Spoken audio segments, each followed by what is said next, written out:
In South Africa, few political figures spark as much debate as Julius Malema. Loved by some, criticized by others, he's no stranger to controversy. But in 2024, Malema made headlines for a very different reason. He was found guilty in a firearm discharge case, a verdict that reignited national debate about power, responsibility, and the rule of law. This is the story behind the verdict, and the moment that turned a political rally into a criminal trial. A crime to remember, on-screen text with dark background. Malema found guilty in firearm discharge case. Crime to remember, brief sting sound, fade to black. It was August 2018 at the EFF's 5th anniversary celebration at Discharge Stadium in Madansan, Eastern Cape. Thousands of supporters had gathered for the rally, a day meant to celebrate unity and political strength. But during the event, a shocking moment was caught on camera. Julius Malema was seen firing what appeared to be a rifle into the air. In full view of his supporters, the crowd erupted in cheers. But that single moment would come back years later to haunt him. Following the viral footage, police opened an investigation. Malema was charged with unlawful possession of a firearm, discharging a firearm in public, and reckless endangerment. He denied the charges, claiming the weapon was a fake or a toy gun, used only for dramatic effect. His co-accused, Adrian Snyman, his bodyguard and the owner of the firearm company, faced similar charges. For years, the case dragged on in court, delayed by technical arguments and political distractions.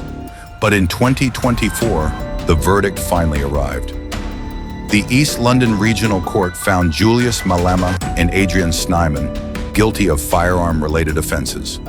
The court ruled that the evidence, including video footage and ballistic analysis, clearly showed that a real firearm was used and discharged during the rally. Judge Toinette Olivier delivered a strong message. No one is above the law. The courtroom fell silent as the verdict was read. Outside, EFF supporters gathered, chanting in protest while others demanded accountability. The verdict divided the nation. Supporters argued that Malema was being targeted for political reasons, calling it a witch hunt. Critics, on the other hand, saw it as a long overdue moment of justice, proof that even powerful figures must face the consequences of their actions. Social media exploded with opinions, debates, and memes. Once again, Julius Malema was at the center of controversy, not for his words this time, but for his actions. As the legal process moved forward, sentencing became the next focus. Analysts warned that the outcome could set a precedent for how public figures are treated in similar cases.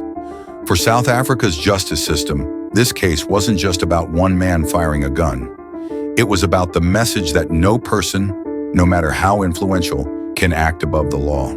For Malema, it was another chapter in a career filled with controversy, confrontation, and consequence. The firearm discharge case will be remembered as more than a courtroom story. It's a reflection of a country still struggling to balance freedom, power, and accountability. One moment at a political rally turned into a legal battle that tested public trust in justice.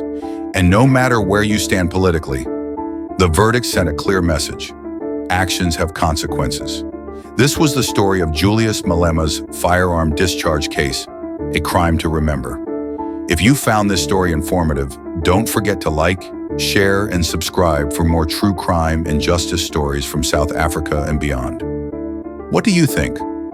Was this justice served or political persecution? Share your thoughts in the comments below. Crime to remember, because every story leaves a mark.